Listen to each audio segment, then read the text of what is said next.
चलिए अब तेल तिलहन इंडस्ट्री की बात कर लेते हैं। हमारे साथ बीवी मेहता साहब है, ईडी हैं सॉल्वेंट एक्सट्रैक्टर एसोसिएशन से। सर सबसे पहले सरसों की बात कर रहे थे। सरसों में तो लगातार गिरावट हो रही है। अराइवल का टाइम है और ऐसे में भाव एमएसपी के काफी नीचे आ गया है मंडियों में। क्या लग रहा है, क्यों ये गिर रहे हैं और कैसे ये गिरावट थम सकती है? नहीं, ये काफी चिंता का विषय है।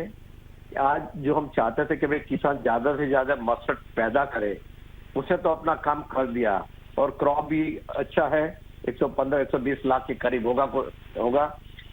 मगर जब ये किसान माल लेके आ रहा है और तभी उनको एमएसपी भी नहीं मिल रही है और एमएसपी 300 से 400 रुपए नीचे बेचना पड़ रहा है, तो काफी चिंता का विषय है।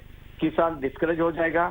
इसके लिए आज हमने एक रिप्रेजेंटेटिव मेमोरेंडम भेजा है मिनिस्ट्री ऑफ एग्रीकल्चर को और मिनिस्ट्री ऑफ फूड को, तो भाई इमीडिएटली आप उसमें एक्शन लीजिए। 3-4 एक्शन सुझाव किया है।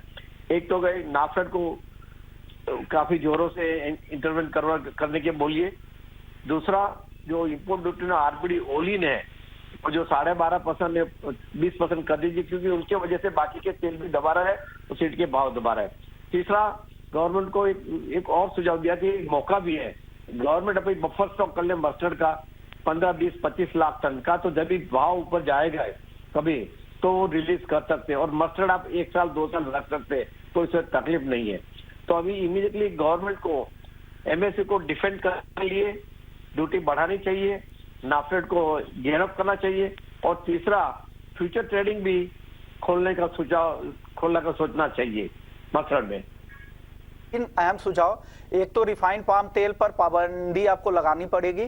क्रूड पाम तेल और जो रिफाइंड पाम तेल का ड्यूटी डिफरेंस है इंपोर्ट ड्यूटी का, वो उसको बढ़ाकर एक कम से कम 22% इंपोर्ट ड्यूटी करने की मांग आरबीडी पामोलिन में की रही। तो सर क्या इंपोर्ट ड्यूटी पूरी तरह से इंपोर्ट ड्यूटी बढ़ाने की मांग कर रहे हैं या एग्री सेस बढ़ाने की मांग कर रहे हैं आप लोग रिफाइंड पाम तेल पर? एग्री सेस हम सुझाव दिया कि अल्टीमेटली इफेक्टिव ड्यूटी 22% होगी, पर इंपोर्ट ड्यूटी की जगह पे अगर आप एग्री सेस बढ़ाएंगे तो जो प्रॉब्लम, नहीं तो क्या होगा, जब भी आपकी यहाँ ड्यूटी बढ़ जाएगी तो फिर से नेपाल और बांग्लादेश से आना शुरू हो जाएगा।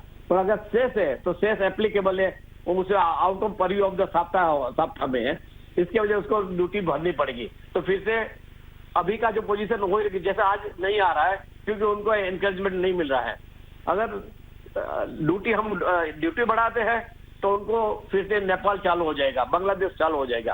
तो अगर सेस बढ़ाएगा तो सेस उनको भी लगेगी, साप्ताह कॉन्ट्रैक्ट के नीचे जो एक्सपोर्ट करेगा इंडिया को तो ड्यूटी लगेगी, तो वो डिस्करेज हो जाएंगे। It's win situation without disturbing अपना यहाँ ड्यूटी स्ट्रक्चर वही रखे।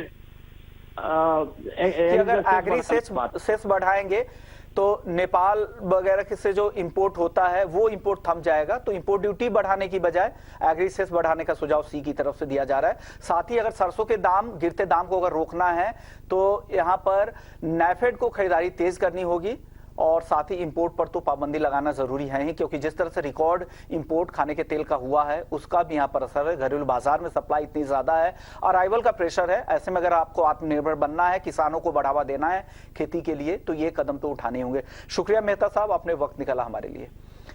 चलिए दर्शकों के 1-2 और सवाल ले लेते हैं।